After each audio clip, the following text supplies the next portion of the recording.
She rolled a broken watch in her palm while the crowd laughed at her jet. Then the commander leaned in and whispered, "It's the Ghosthawk." What happened next rewrote the sky. Emma Hart had the habit of checking things twice. Today she checked 3 times. She stood under harsh hangar lights. The floor held last night's oil like bruises. Someone snorted behind her. Another voice whistled low. "Look at that antique," a mechanic said. Laughter scattered like bolts on concrete. Her jet sat alone at the far end. If you could call it a jet. The skin was dull. The angles were wrong. It drank the light.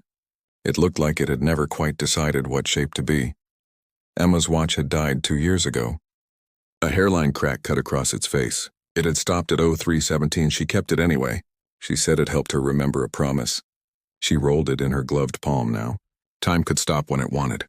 She would not. She had an empty wallet in her flight bag. No cash, no cards. All of it sent home last month when the roof gave up in the rain. The zipper rasped like dry grass when she touched it. It made her feel both lighter and less safe. Nice museum piece, Hart. Roddy Graves, 2 rows of perfect teeth. Pilot of the fast things. King of the vending machine line. He grinned. "Does it come with pedals?" She met his eyes. She did not blink. "It comes with silence," she said. He laughed too loud. Everyone looked relieved. Outside the hangar, a dusty road ran along the fence. Base kids pedaled old bikes there in the evenings.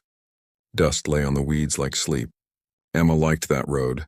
It reminded her of the one that led out of her hometown. The one she had taken alone at 19 with a seatbelt that didn't click and a map that didn't fold. She pressed her hand to the jet's strange skin. It was warmer than it should have been, like someone had just breathed on it. The surface did not feel like paint. It felt like a thought pretending to be metal. Captain Hart. The hangar quieted. Commander Vale walked in without any hurry. Her boots made the floor sound hollow. She stopped beside Emma. She looked at the jet as if it were an old friend that had learned a new trick. "You're early," Vale said. "I wanted a head start." "On what?" "On not failing," Emma said. Her throat felt raw. She had not planned to say that. Roddy spoke up from the crowd. "Permission to suggest a head start in a real plane, ma'am." Vale did not look at him.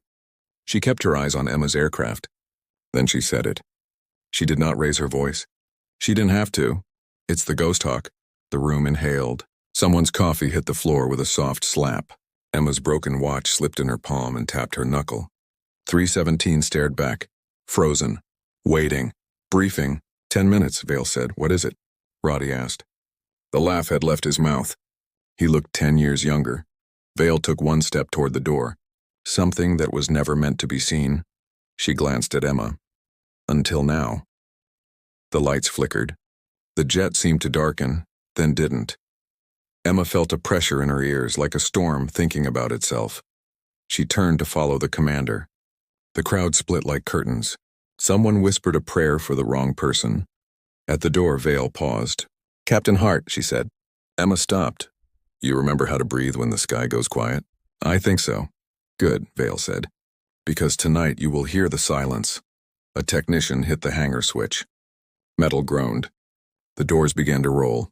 Beyond them, the dusty road bleached in the sun. A wind pushed along it.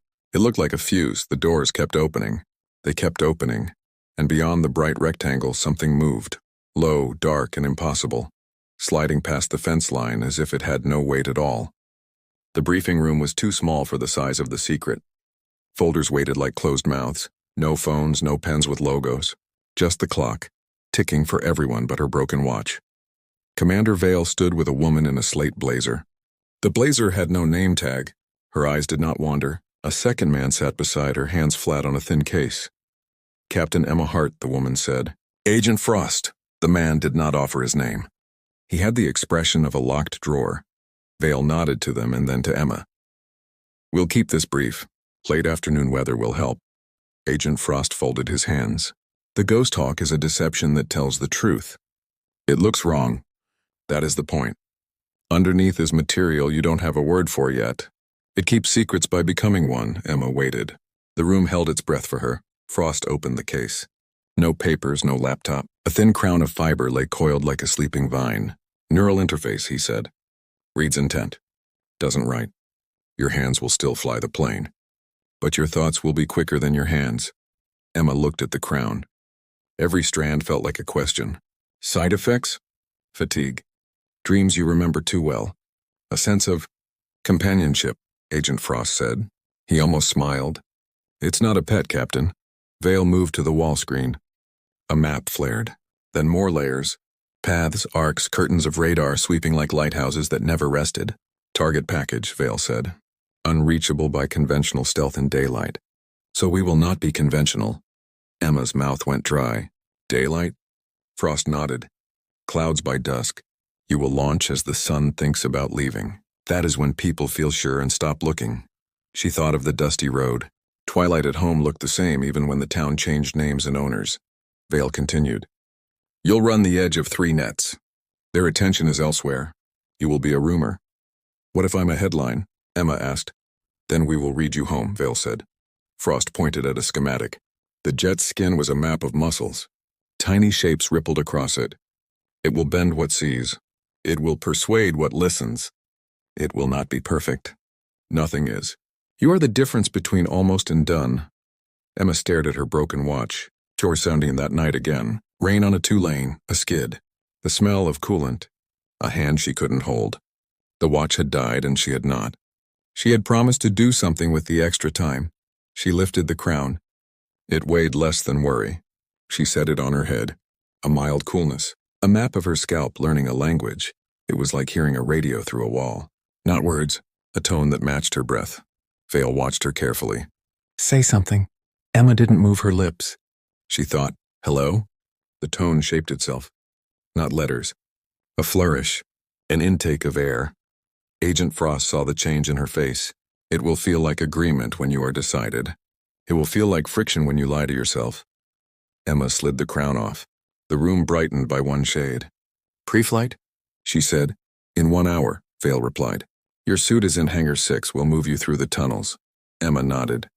Her empty wallet was in her bag in her locker. She pictured it there. A mouth without a coin. She thought of the roof at home and the bucket that caught the drip. She had sent the last dollar after the storm, and her mother had laughed in the message. Stop saving the house. Save yourself for once, her mother had said. Emma had erased the message, then saved it from the trash, then played it when the lights were low. Captain? Vale's voice brought her back. Yes. Roddy asked to watch you taxi, the commander said. He asked with the voice of a person who thinks time will keep him safe. If you agree, we'll allow it. With distance. Emma thought of Roddy's grin. The base teased because it was easier than wondering. He was a good pilot. Too sure, maybe. But good, let him watch, Emma said. Let them all. It will be worse to imagine. The ceiling lights hummed a little louder. Weather ticked on the far wall. Clouds were coming as promised. 1 hour later, she stood beside the Ghosthawk's nose. The skin looked like a memory trying not to blur. Technicians moved with small voices. She climbed the ladder. The cockpit welcomed her like a seat at a table where no one expected her to entertain. She set the crown. The tone greeted her without surprise. Ghosthawk, she thought. I'm Emma, the tone folded, unfolded. If intention had hands, they had just touched her sleeve. She closed the canopy. The world went smaller and safer and then much less safe. The engines did not whine. They breathed. The jet slid as if the ground had been greased with night. She rolled past Roddy at the far safety line. He held up a thumb. It shook once. Emma looked straight ahead. The runway lights came up like teeth. Ghost 1, the tower said and stopped, and started again as if the first 2 words had surprised the person speaking. Ghost 1, cleared. She pushed her right hand the way she always had. The aircraft lifted without waiting. Clouds took her like a curtain. The tone in her head steadied. She thought, this is easy, and then the tone went hard. The canopy flashed once with a band of cold light. Something crawled along the skin of the jet, a ripple that was not weather. Ghost 1, Vale said in her ear. Your signature just did something I don't have a name for. Emma swallowed, but the sky had no water. What kind of something? She asked. There was a pause. Paper moved in a room far away. Contact, Vale said at last. Multiple. Closing. Someone sees the rumor. Between cloud layers, shapes bloomed like bruises in milk. Dark, triangular, certain. They were coming fast. They curved toward her, patient and hungry. Emma felt the tone in her head spread through her arms. The jet wanted to be quieter than silence. It wanted to fold itself into a thought. Ghost 1, Vale said. Do not run. Do not flash. Drift them into error. Copy. Emma trimmed a breath's worth. She let herself float with a current she could not feel. The Ghosthawk's skin sighed. Patterns moved that were not paint and not shadow. Her instruments blurred and sharpened like remembering a name.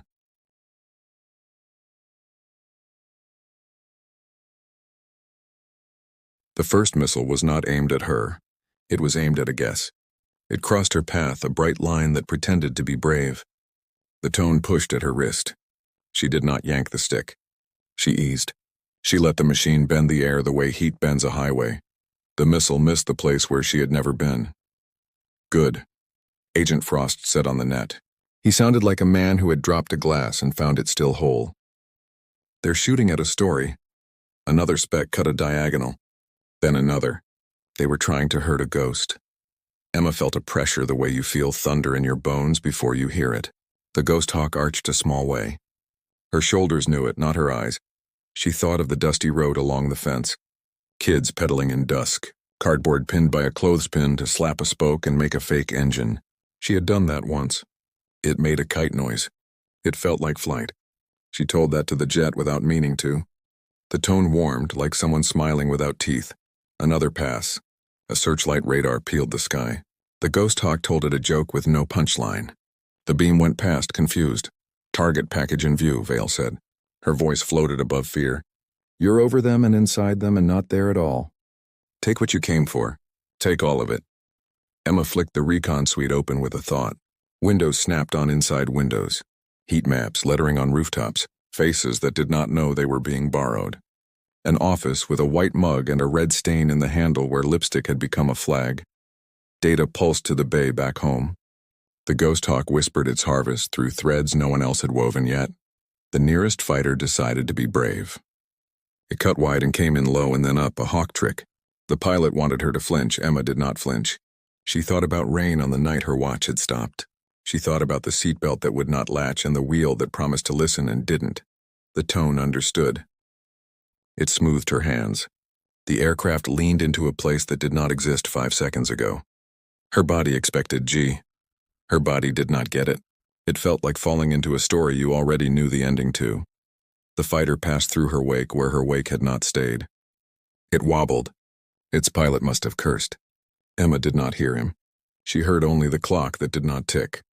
Package complete, Agent Frost said. He sounded like he wanted to stand up and sit down at the same time. Come home. Emma angled for the arc that would hide her best. A warning lit low and orange. Battery that was not a battery. System that was not a system. The tone cooled. Not panic. Not alarm. Something like doubt. Say it, she told the machine in her mind. Don't be polite. A shape appeared on an auxiliary panel. It was not a part of the Ghosthawk she had been briefed on. It was a name, except the name was a picture of a door locked on the inside. Vale? Emma said. I'm looking at something new. The commander did not answer right away. When she did, her voice was careful. There is a threshold. We didn't plan to cross it today. Define threshold. Defensive envelope expansion. You will become less here, more somewhere else. It is temporary. It is safe in theory. The last 2 words were heavy. The fighters shifted position. They had felt the edges of the trick and wanted the center. Emma ran her thumb along the cracked glass of the dead watch. She could almost feel the missing second hand trying to climb. Can I reach the border without it? She asked, silence, paper again. Someone's breath. No, Frost said. Emma gazed through the canopy at a cloud shaped like a city. Her empty wallet burned in her mind's pocket. Her mother's laugh. The roof in the rain. The kids on the bikes. The dusty road. She thought, what is time for if not this? She pressed her finger to the unnamed switch. The Ghosthawk took her in its arms. And for half a heartbeat, Emma Hart did not exist in any sky a human had ever drawn. At first, there was no sense of speed. There was the suggestion of speed, like a scrolling marquee behind a curtain. The tone in her head became a chord. It felt like a room tuning itself. Vitals? Vale asked. Words arrived as if they had traveled through syrup. Emma? I'm here, Emma said, and was surprised to hear herself. The Ghosthawk did not hum. It did not fly. It held a shape where flying could not apply. Black was not the word, nor white. It was the color you see when you close your eyes and press your fingers to your lids and watch stars that are not stars push through. Her instruments were elegant lies that had agreed to be honest for now. Numbers changed in ways that felt like someone counting from the outside in. "Fighters?" she asked. "Blind," Frost said. He sounded like a man who had entered a chapel by mistake and decided to stay. "They lost you when you left the arithmetic. Can they guess? Only if they start over one day and count differently." Emma let the machine ease her toward the marked border. She thought of the watch again. The crack bounced tiny light. She thought of the night at 3:17. How silence turned into noise too late, and how a second can be a small god. The Ghosthawk flexed, and the world allowed the idea of air again. Wind began as a rumor, then a fact. Blue returned with its usual superiority. "Welcome back," Vale said softly. "You have 9 minutes to home cover if you remain a ghost in the usual way." Copy 9. The tone softened, like a hand leaving a shoulder. "Emma," Frost said. "We need a pilot's impression of the threshold," she told them. Not with poetry. Her words were blunt tools. She said what her stomach had done and what her skin had not. She said she had felt less afraid in the place where fear did not know what door to use. Roddy broke squelch. He had no business on the net, and yet there he was. "Ghost one," he said. "You look like a crease in a bedsheet from here." "Get off my channel, Graves," Vale snapped, but there was a smile hiding in the order. "Sorry, ma'am." "Couldn't help it. That thing is wrong and right at once." Emma almost laughed. The fighters were gone, but another indicator flickered. Not threat. Not weather. It felt personal. A ping that was not in the manual. She focused. The Ghosthawk showed her a shimmer ahead and left. "Altitude not significant. Relative motion inconsistent. Label null, Vale," she said. "I have a reflection, a copy? It's not on your scope, is it?" "Negative. Ghosthawk sees it. Define sees. Like a shadow you notice because your light moved." "Size?" "Me," Emma said, and the word put a taste in her mouth. The shimmer hung there. If it had a posture, it was slouched. It felt like looking into a window at night and realizing your reflection was still at the sink doing dishes after you had turned to leave. The tone in her head tightened. The Ghosthawk did not like the shimmer. It leaned infinitesimally away. It offered evasives that were not in the book. "Decision," Vale said. Emma breathed in until her ribs protested. "Approach," she said. The word made her hands colder. She rolled the jet. The shimmer matched. She dipped a wingtip, it dipped. She cut power by a hair. It drifted differently, as if it had an extra hinge. She whispered to the machine. "Tell me what I'm looking at." The tone answered with something Ike grief. A shape in the code. A signature that had slept in the Ghosthawk's memory. Not quite foreign. Once seen, never entirely gone. Agent Frost broke in. "Emma, this is important. The prototype lineage includes a loss 7 years ago. We did not brief you because we had no reason to think." "Say it," she said. "Test pilot Avery Hart," he said. The last name landed on her like a chair scraping floor. "Your father." Her hands did not move. Outside, the copy flexed, and a faint mirage heat littered the blue. The last thing his plane sent was a partial state image. A smear of how it was being. "We thought it was garbage, noise."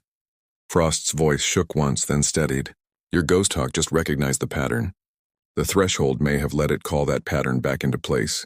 The tone in her skull thrummed. The shimmer tilted its head. The phrase made no sense and made perfect sense.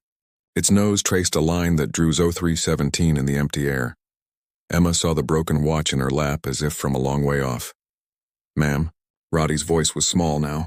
"What are we looking at?" "A ghost," Emma said without thinking.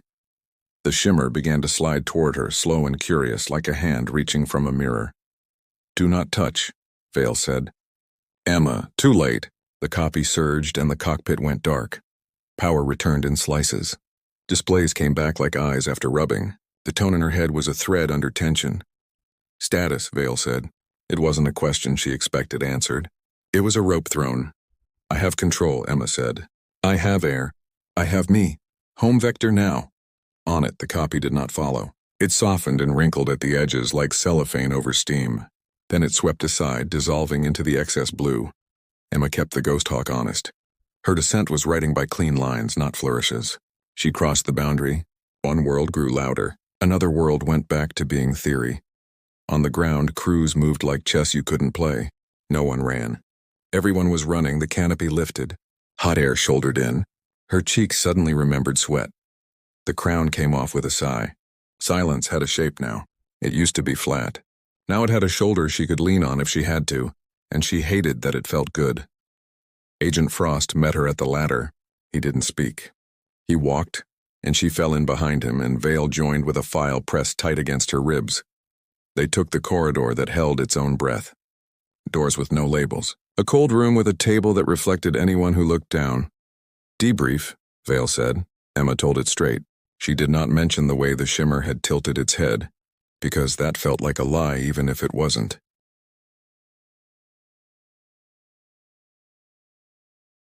She said what instruments did and did not. She listed feelings and let them sit without mercy. Threshold events will not be routine, Frost said. He stared at a graph that was not finished drawing. But they will not be avoidable either. Vale slid a photo across the table. Avery Hart in a flight suit, not smiling, not frowning. He had the look of someone who did not owe a secret to anyone he wouldn't die for. We were going to discuss him with you after the first phase, Vale said. I am late and wrong. Emma lifted the broken watch from her pocket and set it next to the photo. 317 paired with eyes that looked a little like hers. She had never put them side by side. Captain, Frost said, when your father's jet disappeared, there was a decision.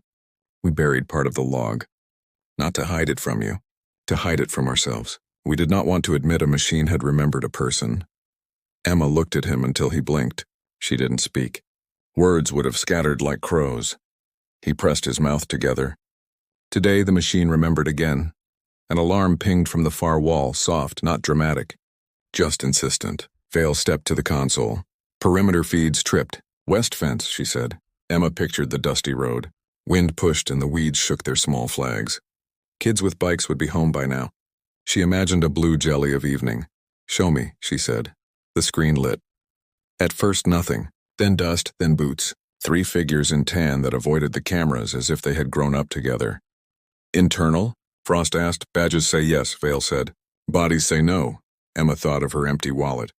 Of saving a roof with an envelope that didn't weigh enough. Of paying small debts so the big ones would stay asleep. Whoever they are, they paid someone, she said. The figures reached the side door of Hangar 7. The camera went to snow. Came back, door ajar. Lockdown, Vale said. But she said it to time, not to a person. Emma stood before her brain finished deciding. The crown was still on the table. She picked it up and it slid into her palm like a key that had always known which lock it loved. Captain, Vale began. I know, Emma said, but she didn't. She just knew that nothing used roads unless it needed to go somewhere fast. She ran the corridor, boots like a metronome she couldn't ignore. The lights had a fever. At the hangar door, 2 guards waited with rifles that looked too calm. They nodded. She nodded. Their mouths moved in brief promises. She didn't hear them. Hangar 7 was dark where it had been loud this morning. The Ghosthawk sat like a closed eye. Shadows moved near the nose.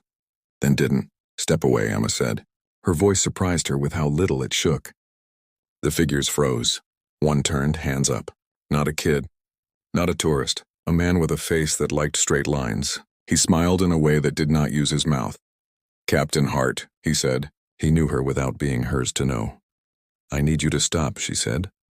I need you to let me continue, he said. What is continue? Reunification, he said. The word struck her like a small empty glass placed too hard on a table. Between what you want and what you cannot admit you want. He snapped his fingers. A tiny thing, rude and confident.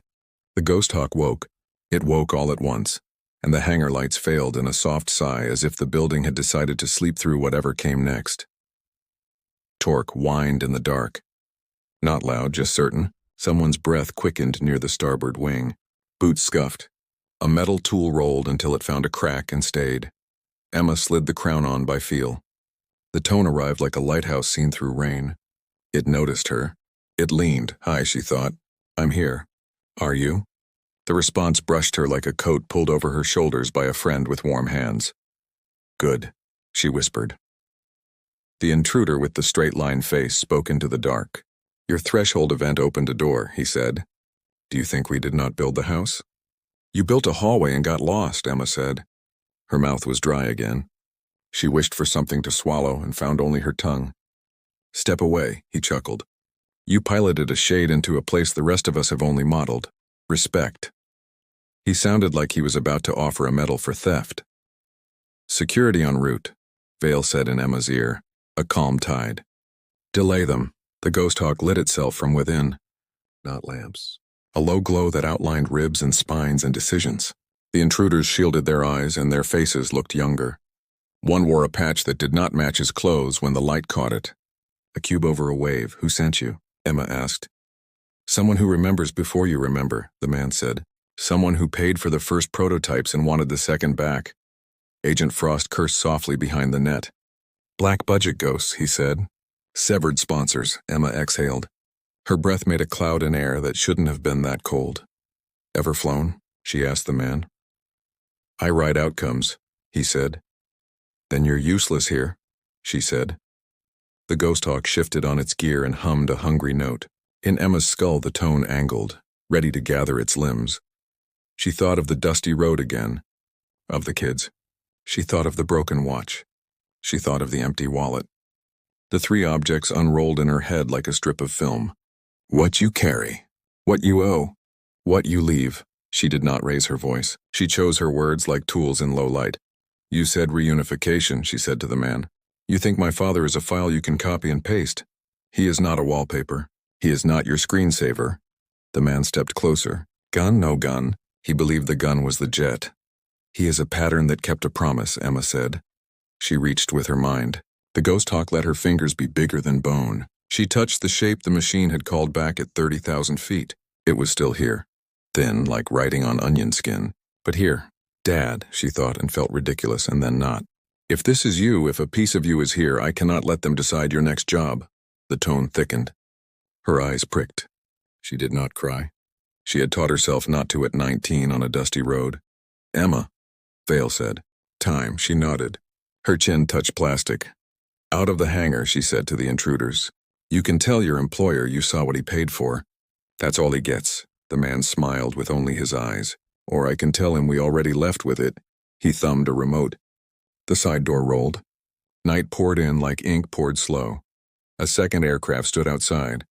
It did not look like the Ghosthawk.